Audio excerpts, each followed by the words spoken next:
அன்பார்ந்த தென்னிந்திய திருச்சபை பிள்ளைகள் யாவருக்கும் அன்பின் வாழ்த்துக்கள். எல்லாரும் ஆவலோடு நேற்றைய தினம் எதிர்பார்த்திருந்தோம் அந்த உச்சநீதிமன்ற வழக்கு ஒரு முடிவுக்கு வருமா என்று சொல்லி. ஆனால் நான் ஏற்கனவே உங்களுக்கு சொல்லியிருக்கிறேன் பழைய காணொலியில, அது வராது, லிஸ்ட்ல வராது என்று சொல்லி. அதே போல 4 மணி வரைக்கும் அந்த 48வது நம்பர் வரவில்லை, ஐட்டம் நம்பர் வரவில்லை. இது தெரிந்த கதைதான். இது வேண்டுமென்றே செய்கிறார்கள் என்றுதான் நான் நம்புகிறேன். ஆகவே இது எல்லாவற்றையும் செயல்படுத்துவது கர்த்தர் தான். இன்னும் நமக்கு ஜெபிப்பதற்கு ஒரு 3 வாரங்கள் நமக்கு அவகாசம் கர்த்தர் கொடுத்திருக்கிறார். எல்லாரும் முழங்கால் படிட்டு நாம் ஜெபிப்போம். நம்முடைய கட்டுகள் அறுக்கப்பட வேண்டும். இப்பொழுது நம்முடைய திருமண்டலத்தை கட்டி வைத்திருக்கிறது உச்ச நீதிமன்றம், செயல்பட விடாதபடி 24 திருமண்டலத்தையும் கட்டி வைத்திருக்கிறது, மேற்கொண்டு எந்த காரியத்தையும் செயல்பட விடாதபடிக்கு. ஆகவே இந்த கட்டுகளிலிருந்து நம்முடைய திருமண விடுதலையாக நீங்க ஜெபிக்கும்படி கேட்டுக்கொள்கிறேன். அது மாத்திரமல்ல, அந்த எஸ்டிசி காலேஜில் இப்போ சாம்சன் உள்ள போக முடியல, ஒரே பிரச்சனை. அது போக அந்த பிரின்சிபால் அம்மா 9ஆம் தேதி கனரா பேங்க் மேனேஜருக்கு இப்படி சம்பளத்தை பாஸ் பண்ணுங்கன்னு சொல்லி கடிதம் கொடுத்திருக்கிறார்கள். இவர்கள் மேற்கொண்டு ஒரு தடை கடிதம் கொடுத்து பர்னபாஸ் அதை நிறுத்திவிட்டார்.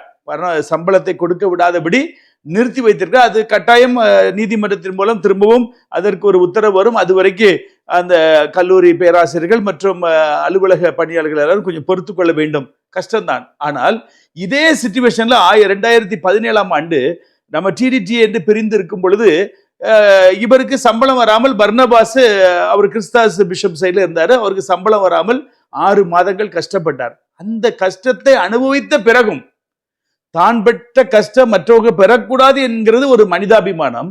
ஆனால் தான் பெற்ற கஷ்டத்தை உணர்ந்தும் இருதயத்தை கடினமாக்கி இருக்கிறது. பார்வோனுடைய இருதயத்தை அன்று தேவன் கடினப்படுத்தினது போல இன்று பர்னபாசுடைய இருதயத்தை ஆண்டவர் கடினப்படுத்தி வைத்திருக்கிறார். ஆனால் முடிவு பார்வோனுக்கு எப்படி அழிவு வந்தது என்பதை நாம் எல்லாம் வேதத்தில் பார்த்திருக்கிறோம். அதே போல ஒரு பேரழிவு இந்த பர்னபாசுக்கும், அதை சார்ந்தவர்களுக்கும், அதை சார்ந்த வழக்கறிஞர்களுக்கும், அதை சுற்றி இருக்கிற கயவர்களுக்கும், அவர்கள் குடும்பத்தினருக்கும், பிள்ளைகளுக்கும் வரும் என்று ஆண்டவருடைய நாமத்திலே இதை நான் உறுதியாய் சொல்கிறேன். நம் கண்கள் அதை காணப்போகிறது. அது மாத்திரமல்ல, சிஎஸ் ஜெய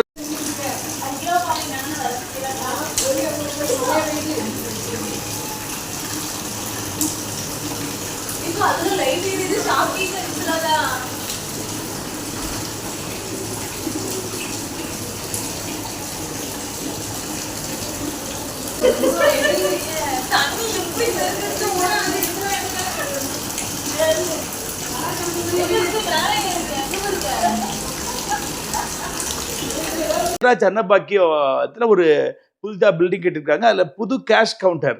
அதுல நேற்று பெய்த மழையில அந்த இந்த லைட், எல்இடி லைட், அந்த ரிங்குகளோடு சுற்றி தண்ணீர் ஒழுகுகிறதை சமூக வலைதளத்தில் வீடியோக்கள் இருக்கிறது. இந்த நான் வீடியோவை இதில் காட்டுகிறேன் பாருங்க. எல்லாவற்றிலும் ஊழல். ஒரு கட்டடத்தை கட்டுவதற்கு ஒரு இன்ஜினியர்ட்ட 10% கமிஷன் கேட்டா ஓரளவு குவாலிட்டியா செய்வார். எனக்கு 50% பைக்கில் போட்டுன்னு சொல்லும்போது அவங்க பாதி கல் மண்ணெல்லாம் போட்டுதான் கட்டுவாங்க. கான்கிரீட்ல இருந்து ஒழுகுகிறது. இப்படிப்பட்ட மெகா ஊழல் கண்ணுக்கு தெரிய வெளிப்படையாக வந்திருக்கிறது.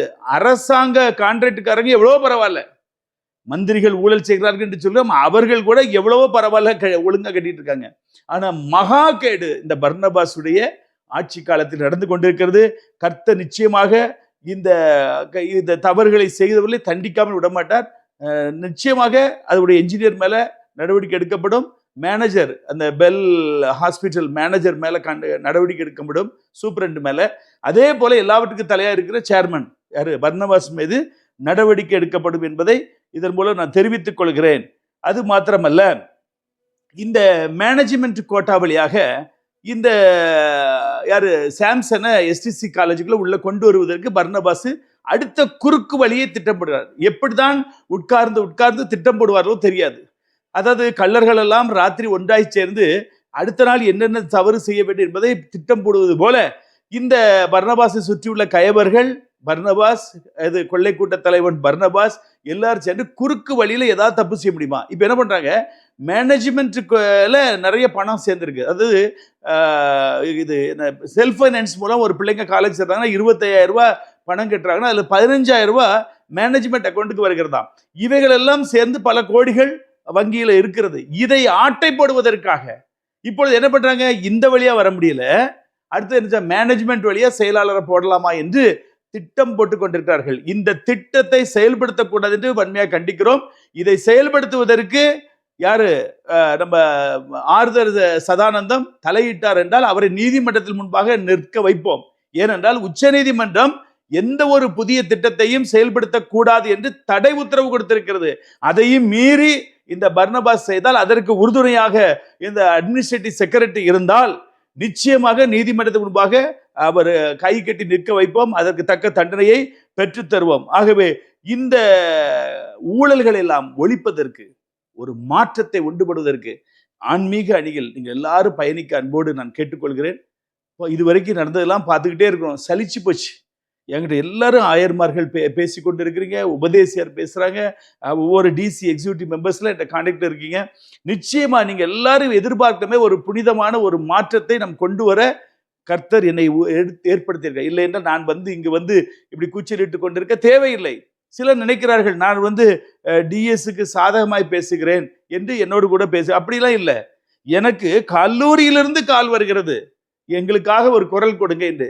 ஒவ்வொரு திருச்சபையிலிருந்து ஒரு கால் பண்றாங்க, எங்களுக்காக ஒரு குரல் கொடுங்க. இப்படி ஒவ்வொரு பாஸ்டேட்ல இருந்து வருகிற சத்தத்திற்கு தான் நான் குரல் கொடுக்கிறேன். ஒரு குறிப்பிட்ட அவர் டிஎஸ் ஜெய்சிங் அவருக்காக நான் சப்போர்ட்டர் என்று நீங்கள் தவறாய் நினைத்து விட வேண்டாம். நாம் ஆன்மீக அணி என்று ஒரு புதிய அணியை உருவாக்கி இருக்கிறோம். இது எல்லாரும் தெரிந்ததுதான். 1.5 வருடமா சொல்லிக்கொண்டே இருக்கிறேன். இந்த ஆன்மீக அணியில எந்த தவறு செய்யறதும் உள்ளே வராதபடி இது கண்காணிக்கப்படும். இது போஸ்டிங் ப்ரமோஷன் டிரான்ஸ்ஃபரை டிரான்ஸ்பரன்சி ஆக்கி அதில் ஊழல் இல்லாமல் பழிவாங்குதல் இல்லாமல் செயல்படுத்தப்படும். எனக்கு இங்கே வாய்ப்பு கொடுக்கும் பொழுது உள்ளே வந்திருக்கும் பொழுது பர்னபாஸ் படுகிற பாடை நீங்கள் பார்ப்பீர்கள். மற்றபடி ஓட்டை நிறுத்திடுவாங்க, அதெல்லாம் கனவுலையும் பர்னபாஸால என் ஓட்டை நிறுத்த முடியாது. கர்த்தர் எனக்காக இருக்கிறார். அதுக்குரிய எல்லா ஆயத்த வேலைகளையும் நான் செய்திருக்கிறேன். ஆகவே எவரை குறித்து எங்களுக்கு பயம் கிடையாது. நாங்கள் வேதநாயகம் அணியும் கிடையாது, டிஎஸ் அவர் ஜெய்சிங் அண்ணாச்சி அண்ணியும் கிடையாது. ஆகையினால ஒருத்தருக்காக நான் சப்போர்ட்டாய் வருகிறேன் என்று நீங்கள் தவறாக நினைக்க வேண்டாம். மொத்தத்தில் திருமண்ட பிள்ளைகளுக்கு சப்போர்ட்டாய் வருகிறேன். திருமண்டத்தினால் பாதிக்கப்படுகிற பர்னபாஸால் பாதிக்கப்படுகிறவர்களுக்கு நான் சப்போர்ட்டாக வருகிறேன். தேவனுக்கு ஒரு தூதுவராக, தேவனுடைய கையின் கிரியையாக கர்த்தர் என்னை எடுத்து உபயோகப்படுத்தி கொண்டிருக்கிறார். தவிர நான் ஒருவருக்காக ஜால்ரா போடுவதற்கு இந்த காணொளியை நான் பேசவில்லை. நிச்சயமாக மாற்றத்தை கொண்டு வருவோம். ஒரு ஏ அணி பி அணியை தவிர மாற்றாக நமக்கு ஆன்மீக அணியை கற்றுக் கொடுத்துக்கிறார். ஊழியத்தை விஸ்தாரமாய் செய்ய கர்த்தர் நமக்கு கிருபை தருவார். எல்லா ஊழியர்களும் போதகர்களும் ஆத்தும ஆதாயம் பண்ணுவதற்கு ஊக்குவிக்கப்படும். ஆத்தும ஆதாயம் பண்ணும் பொழுது ஒரு ஆத்துமாவுக்கு 1 லட்சம் ரூபாய் இன்சென்டிவ் கொடுப்பதற்கு இப்படி நிறைய திட்டங்கள்லாம் நான் தீட்டி வைத்திருக்கிறேன். இவை எல்லாவற்றையும் ஊக்கத்தொகையாக 1 லட்சம் ரூபாய் ஒரு ஆத்தும ஆதாயம் பண்ண கொடுக்கப்படும். இவையெல்லாம் செய்து எல்லையை விஸ்தாரமாக்க வேண்டும். ஒவ்வொரு பாஸ்டேட் கிளை சபைகள் உருவாக்கப்பட வேண்டும். ஆலயம் இல்லாத இடங்களில் ஆலயங்களை கட்ட வேண்டும். திருநெல்வேலி மாவட்டம், தென்காசி மாவட்டத்தில் ஒரு கிராமத்தில் கூட திருச்சபை இல்லாத ஒரு கிராமம் இருக்காதபடி எல்லாரும் ஓடி ஓடி உழைத்து ஆத்தும ஆதாயம் செய்ய வேண்டும் என்பதுதான் பிரதான நோக்கம்.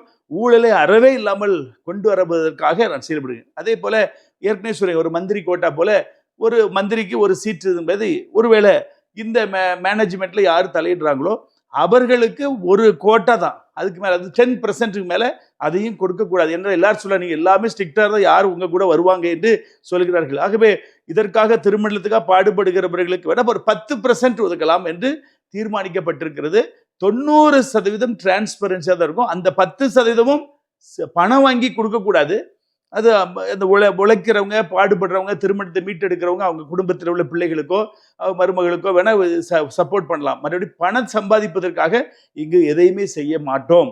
அதுதான் உறுதி. அதற்காக தான் செயல்படுகிறோம். இதை நிறைவேற்றி காட்டுவோம்.